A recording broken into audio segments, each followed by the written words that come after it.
Hi everyone, my name is Hailey. I am a registered social worker in private practice.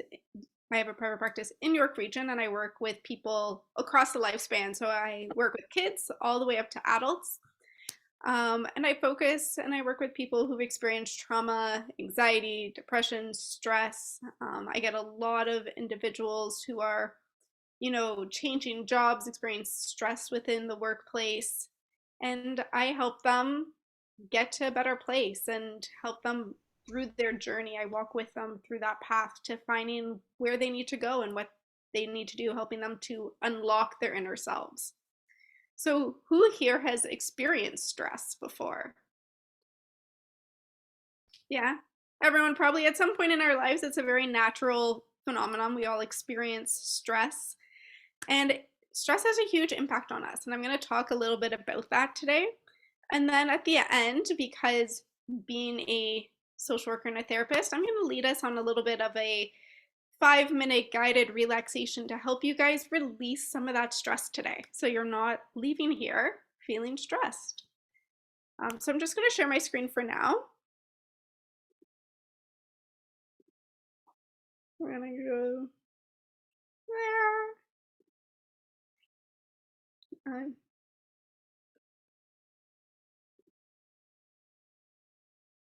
There we go.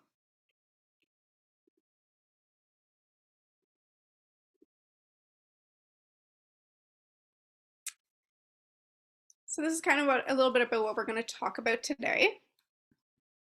So as I said, I'm a registered social worker.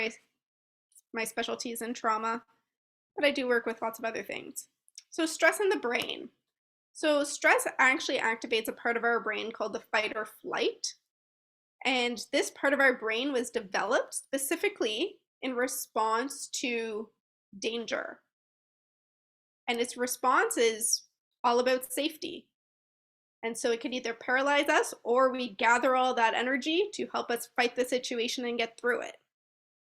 Our system can respond in either way, and that's sometimes why we might feel more motivated when we're stressed to get things done, but sometimes we could actually feel overwhelmed and shut down.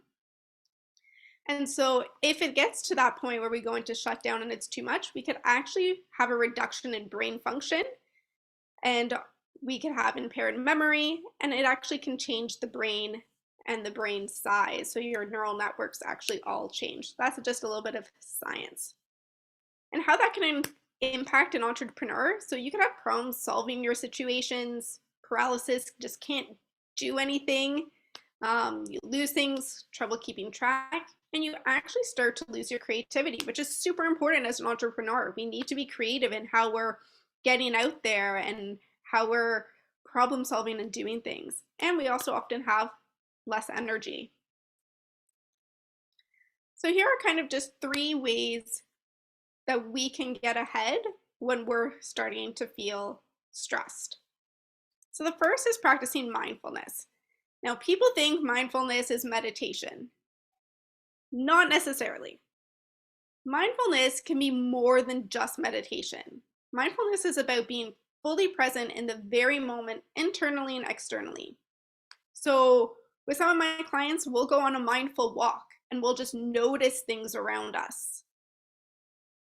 We could do mindful eating and pay attention to what you're eating, because how many of you could go through like a bag of chips or eat a whole bunch of ice cream and not even realize you're eating it, right? You get to the bottom of the bag and you're like, oh, there's none left, right? It's because you're not being mindful of what you're actually doing in the moment.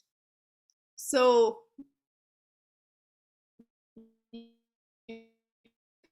mindful eat, pay attention to what you're actually eating.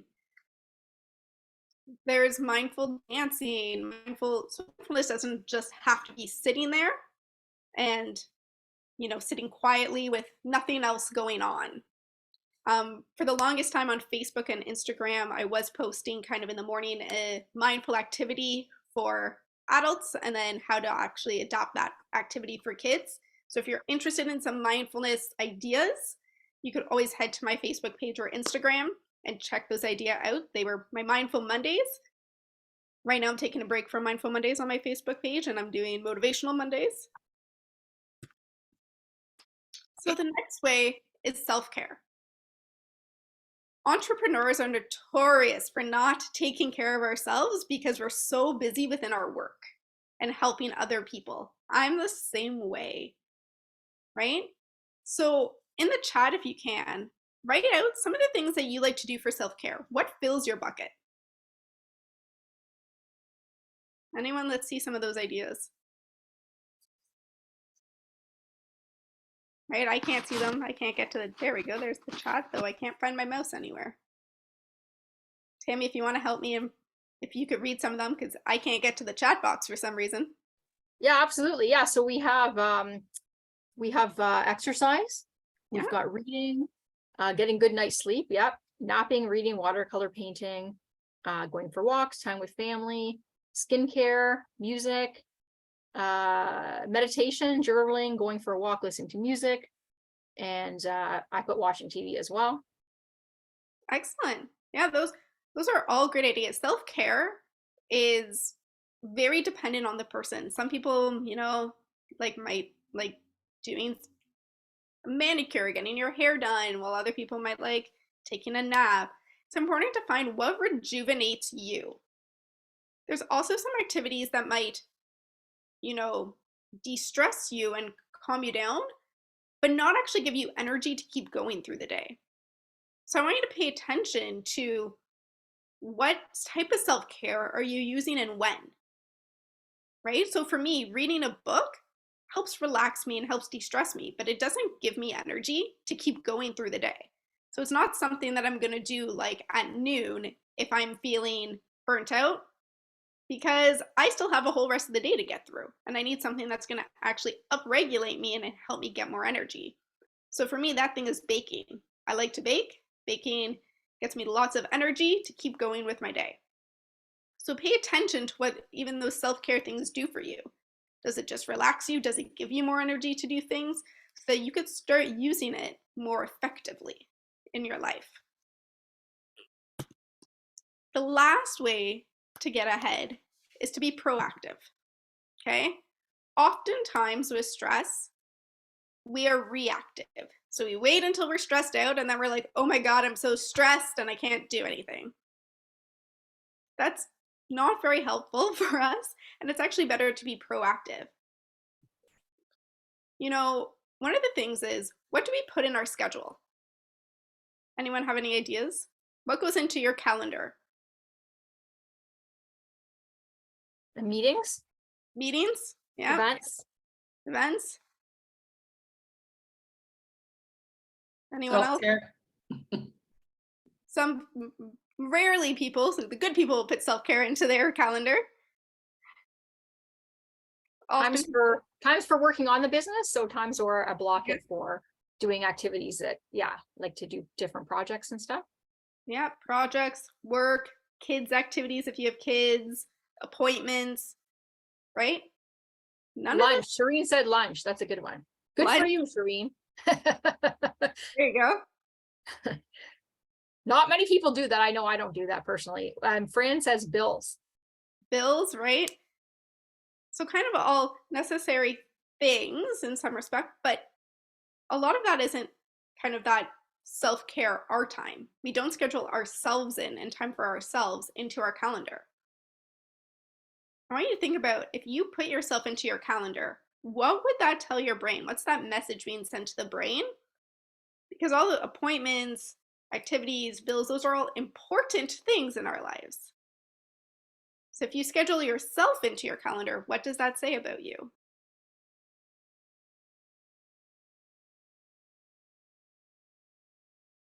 Right? It starts to say that you're important, just like everything else. So be proactive, schedule yourself in, even if it's 5 minutes, 10 minutes, schedule yourself into your calendar and take that time for yourself. So now So we have some people say, Heather says you are a priority, and Lawrence says that I'm as much a priority as everything else. Exactly. And that messaging to the brain is really important.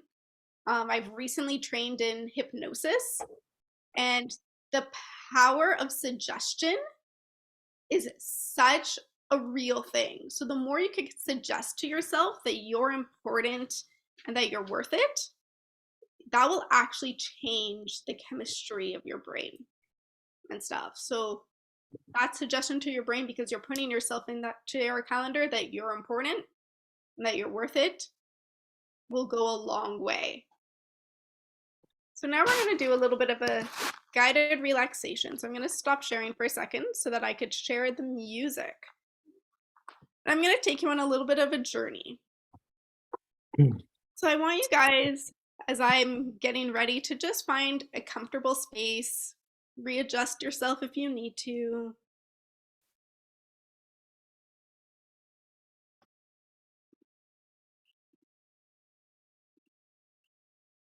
Okay.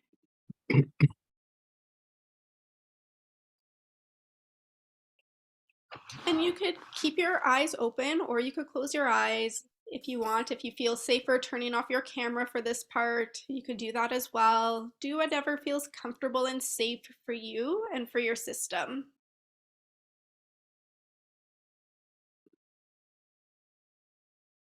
So I just want you to take a few deep breaths and just start to relax. And as the music joins you, I want you to just start taking a journey.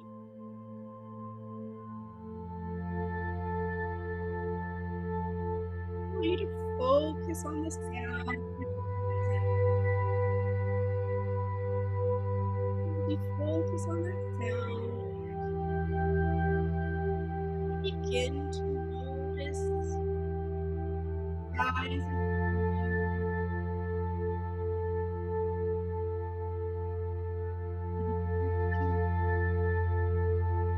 and imagine that there's a cloud behind your cloud is safe. It supports you in your needs. As we count back from 5, back to 5, 3,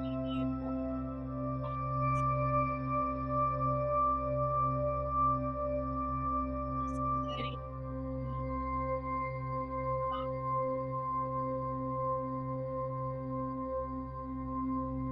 releasing any tension in your body. Breathe. 2,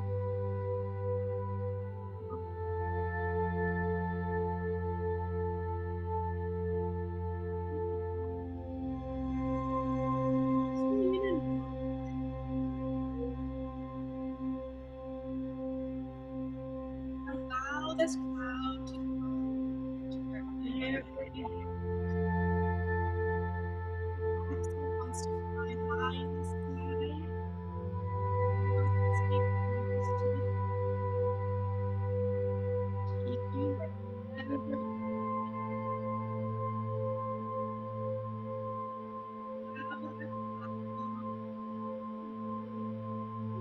see the scenery.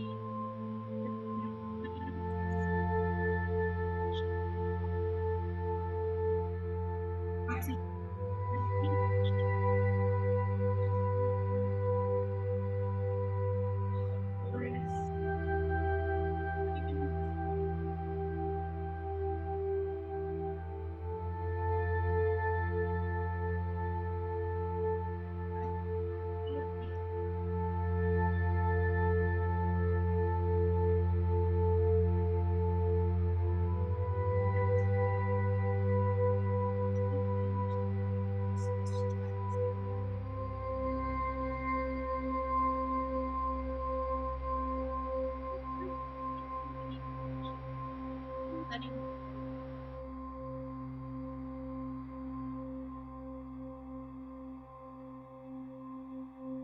just allow that cloud to float perhaps away the horizon higher.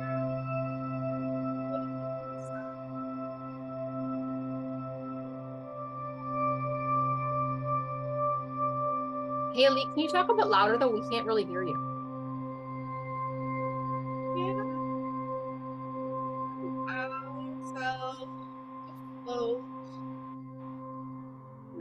wherever you need to go.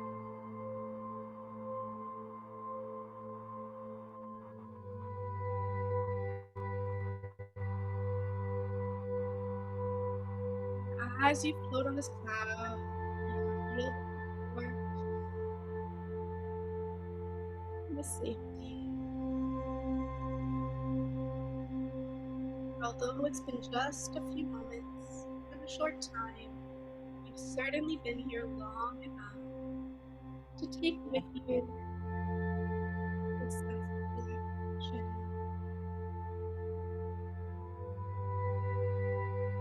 In just a few moments, we're going to start to reorient to the room. And I want you to spend one more moment on that cloud, just taking in anything you need to take with you into your day.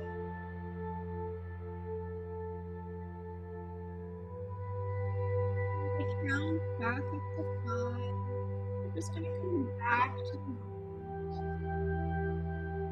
5,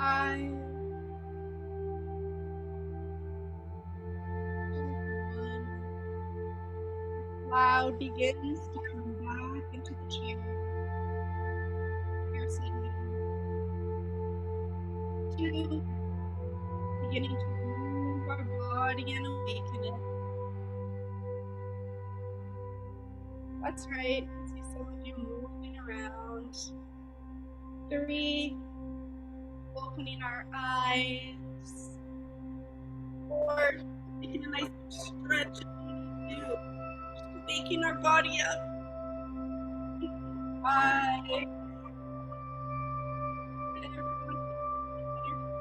and coming back to the space.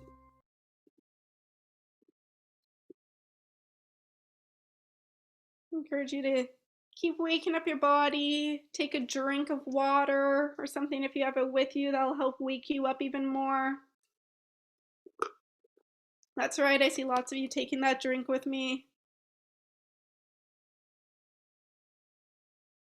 Excellent. So although that was a short time and you might not have always been able to hear me because computers are interesting, I hope that brought you some, even a little bit of relaxation that you could take with you into your week. And before I kind of pass it back to Tammy, does anyone have any questions or comments or anything that they would like to ask?